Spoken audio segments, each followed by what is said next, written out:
we're going around the world and we're talking about peace and we're trying to promote peace and we're trying to promote a day of peace, and we know that it's not just about one day. We know it's months and months of work for people to lead up to that day. So they're thinking about it all the time in many ways. The day is just a realization of their kind of creativity and aspiration and desire to be involved. What happens when I get angry? I mean, I got angry the other night at something that I didn't like. Most of the time I'm at peace. I mean, what does that say about me if I lose my cool? I mean, do you ever lose your cool? All of that says about you is you're a human being.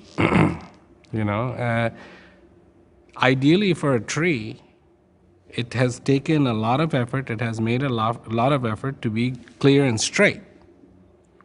But then when the wind blows, it has also learned to rock back and forth. Because if it doesn't, the branches will break.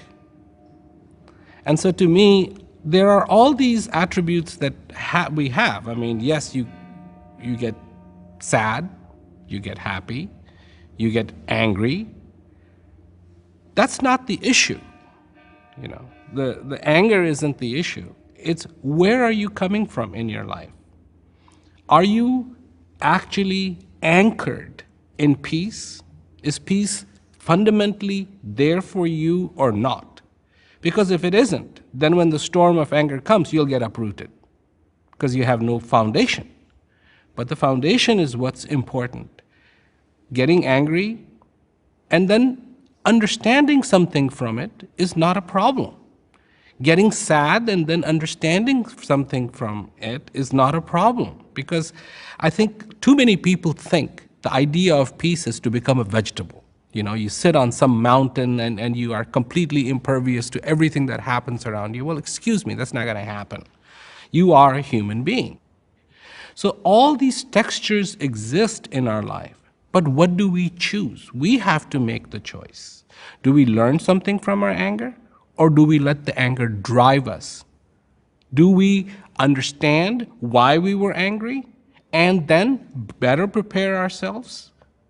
Or we allow the storm of anger, sadness, desperation to just sweep us by and have the better of us? But certainly the beginning of my journey was because I was so angry about what was going on in the world. I didn't understand why I was humiliated at school. I didn't understand why, the world was behaving that it was. And as a consequence of me being angry about everything around me, I wanted to go on a journey to create a day of peace where I knew I would fail, because I didn't think it would succeed, and then I could point my finger at how unwilling humanity is to come together, even for a day. But of course, the opposite happened, and of course it succeeded, and I'm less angry and I'm more hopeful now than I've ever been. And it's kind of interesting, isn't it? How I see what you're saying. In many ways, you can turn your anger into an energy for good, as well as utilizing it for something that's destructive. And you're saying that's okay, which of course it is. And a lot of people get angry and they misdirect that energy and do very bad things. I mean, look what's happening in this world. There are people who, you take a baby and the baby wants to feel good. The baby wants to feel just happy. And so all of a sudden it finds itself in a situation that it's not happy with. Well, it takes that anger and uses it to inform the mother, there's something wrong here, everything isn't right, I'm not happy, make it right. And the mother comes along and, whatever it is, you want food, your diaper's wet or whatever. And then when that has been taken care of, the baby goes quiet.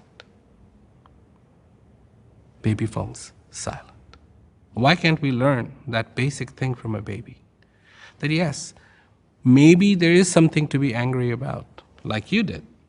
Hey, this world is fighting with each other all the time, and that makes me angry. And so you took that anger and you diverted it positively. And now you are seeing a whole another side that you didn't see before. And that's wonderful,